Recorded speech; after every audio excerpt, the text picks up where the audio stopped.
Bismillahirrahmanirrahim. Assalamualaikum warahmatullahi wabarakatuh.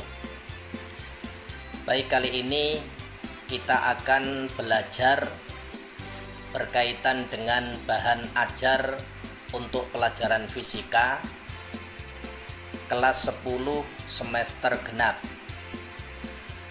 Pokok bahasan yang akan kita pelajari adalah melanjutkan materi momentum dan impuls.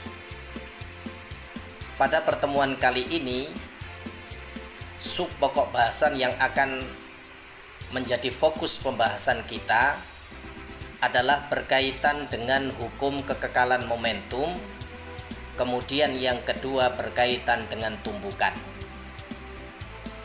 Kompetensi dasar yang akan didapat oleh peserta didik setelah mempelajari sub pokok bahasan ini. Yang pertama, kompetensi pengetahuan, yaitu KD 3.10. Diharapkan siswa mampu menerapkan konsep momentum dan impuls serta hukum kekekalan momentum dalam kehidupan sehari-hari. Kompetensi yang kedua adalah kompetensi keterampilan, yaitu KD 4.10. Diharapkan siswa mampu menyajikan hasil pengujian penerapan hukum kekekalan momentum. Misalnya peristiwa bola yang jatuh bebas ke lantai, atau contoh yang lain seperti roket sederhana. Indikator pencapaian kompetensi untuk KD ini, yang pertama adalah memformulasikan konsep impuls dan momentum, kemudian keterkaitan antara keduanya serta aplikasinya dalam kehidupan. Yang kedua, merumuskan hukum kekekalan momentum untuk sistem tanpa gaya luar. Kemudian yang ketiga, mengintegrasikan hukum kekekalan energi dan kekekalan momentum untuk berbagai peristiwa tumbukan. Adapun tujuan pembelajaran dari bab yang kita pelajari ini, diharapkan siswa dapat memformulasikan konsep impuls dan momentum, kemudian keterkaitan antar keduanya serta aplikasinya dalam kehidupan. Yang kedua, diharapkan siswa mampu merumuskan hukum kekekalan momentum untuk sistem tanpa gaya luar. Dan yang ketiga, diharapkan siswa mampu mengintegrasikan hukum kekekalan energi dan kekekalan momentum untuk berbagai peristiwa tumbukan. Agar tujuan pembelajaran itu dapat kita capai, maka perlu difahamkan konsep dasar dari hukum kekekalan momentum. Bunyi dari hukum kekekalan momentum atau inti dari hukum kekekalan momentum, jika tidak ada gaya luar yang bekerja pada sistem, maka momentum total sesaat sebelum sama dengan momentum total sesudah tumbukan. Kita bisa perhatikan gambar yang ada di layar. Ada dua benda yang bergerak berlawanan, masing-masing memiliki kecepatan V1 dan V2, kemudian terjadi tumbukan. Maka berlakulah pada sistem tersebut hukum kekekalan momentum. Penurunan rumus secara umum, kita dapat meninjau dengan konsep hukum Newton, di mana konsep hukum Newton ini pada semester 1 sudah pernah kita pelajari, yaitu ketika ada gaya aksi, maka akan timbul gaya reaksi yang arahnya berlawanan dengan arah gaya aksi. Ya. Kemudian impuls yang terjadi selama waktu delta T ya, adalah F1 dikalikan delta T itu nanti akan sama dengan min F2 dikalikan delta T.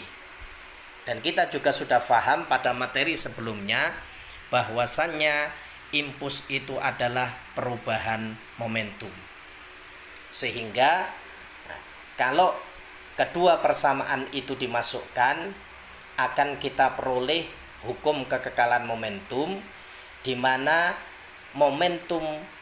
jumlah momentum awal, yaitu sebelum tumbukan, akan sama dengan jumlah momentum akhir, yaitu setelah terjadi tumbukan.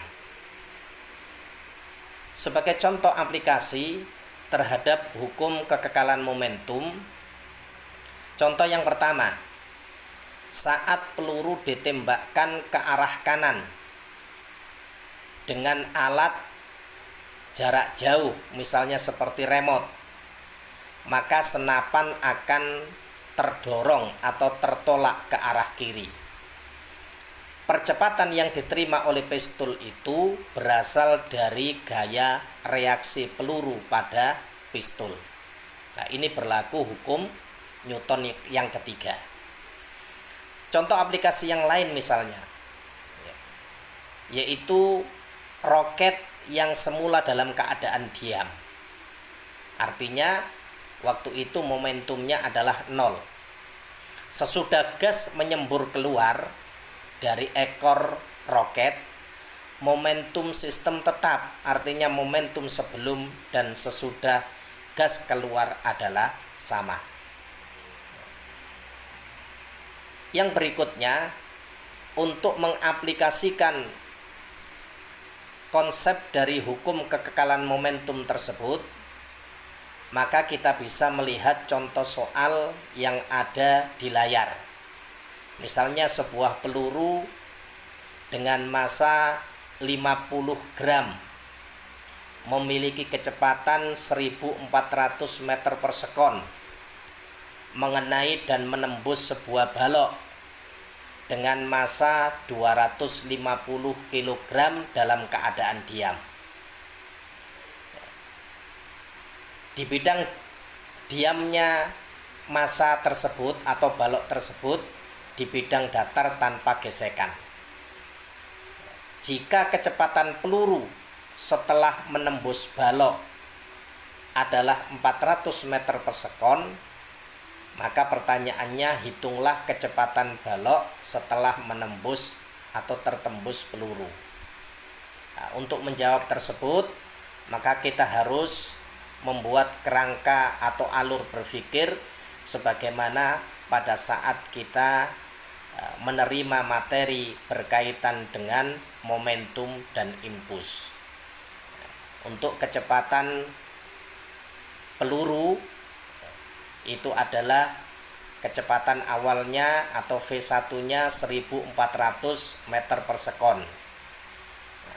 Adapun balok, kecepatannya karena dia dalam keadaan diam maka 0. Kemudian setelah terjadi tumbukan, artinya setelah peluru itu menembus balok, kecepatan peluru menjadi 400 meter per sekon.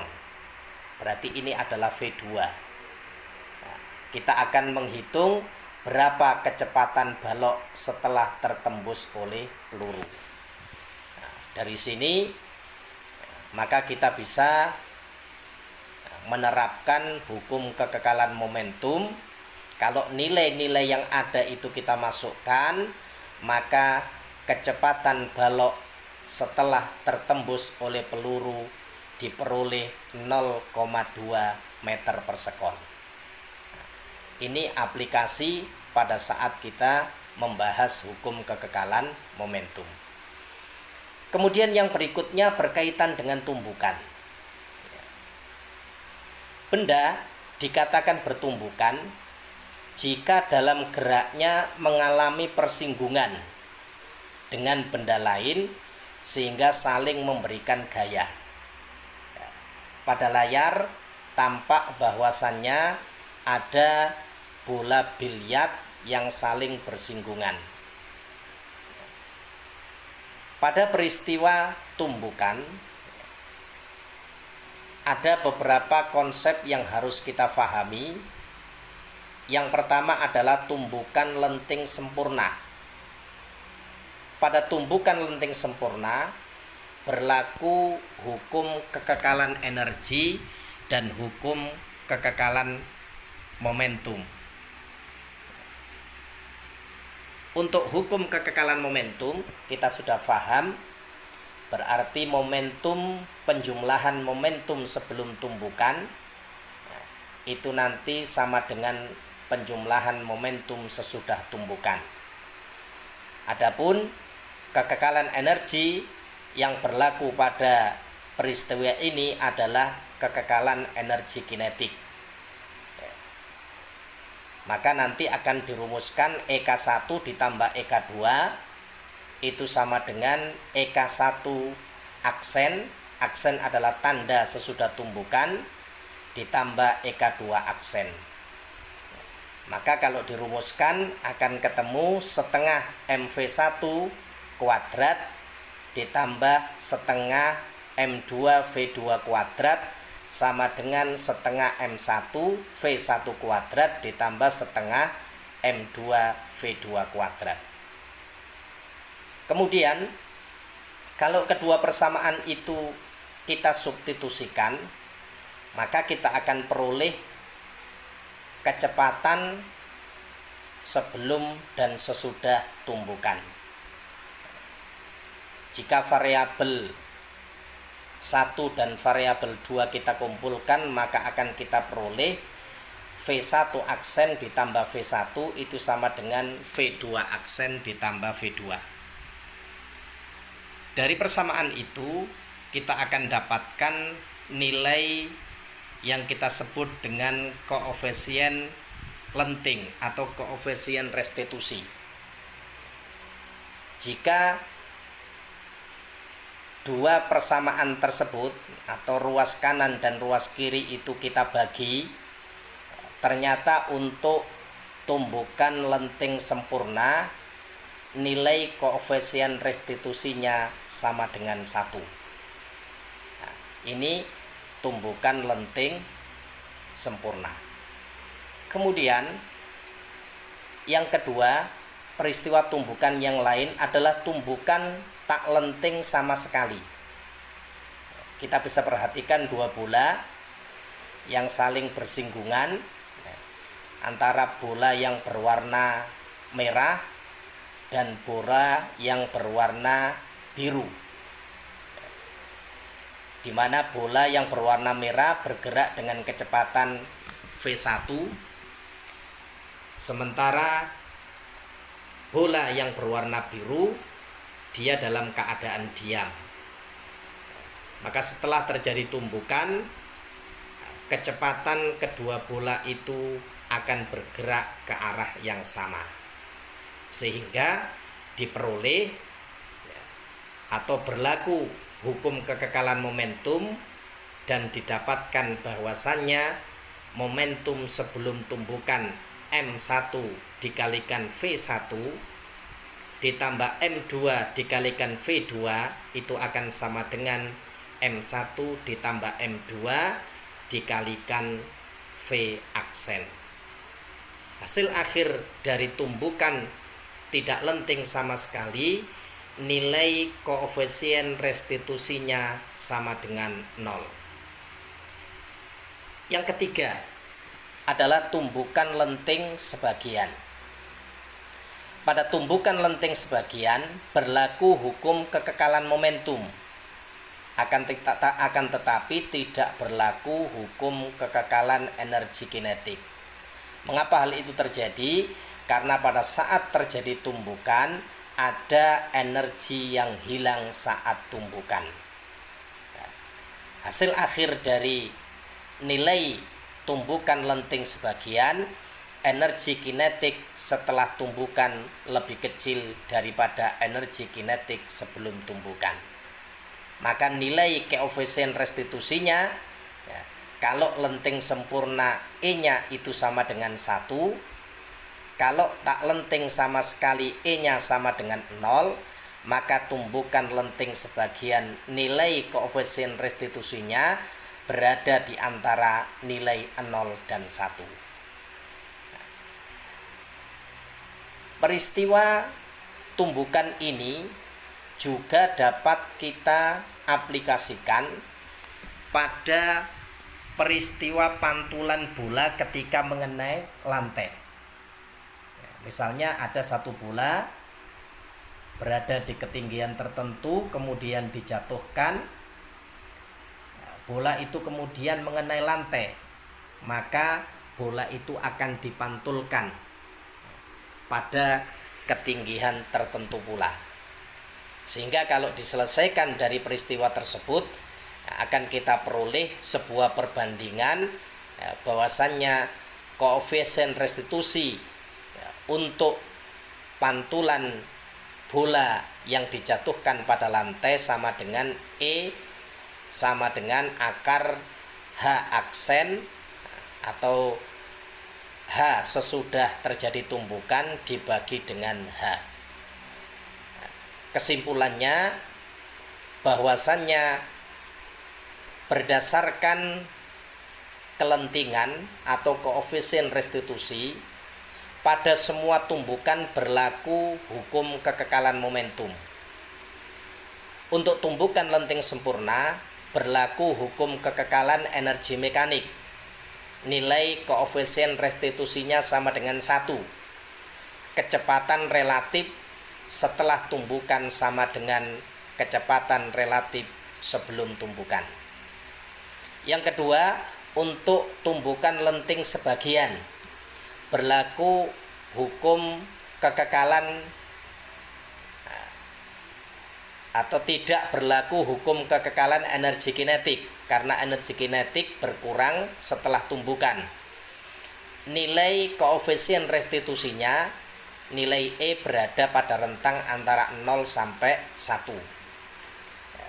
Jika peristiwa tumbukan ini dikaitkan dengan pantulan sebuah benda pada lantai, maka akan diperoleh nilai koefisien restitusi, yaitu perbandingan ketinggian E sama dengan akar H aksen sesudah pantulan dibagi dengan H sebelum pantulan. Yang ketiga, tumbukan lenting tak lenting sama sekali, nilai koefisien restitusinya sama dengan 0, kecepatan kedua benda setelah tumbukan sama. Terima kasih. Itu beberapa materi terkait dengan hukum kekekalan momentum dan peristiwa tumbukan. Mudah-mudahan apa yang kita sampaikan bisa menambah pengetahuan bagi peserta didik sehingga bisa diaplikasikan dalam kehidupan sehari-hari. Kami akhiri, billahi taufiq wal hidayah. Assalamualaikum warahmatullahi wabarakatuh.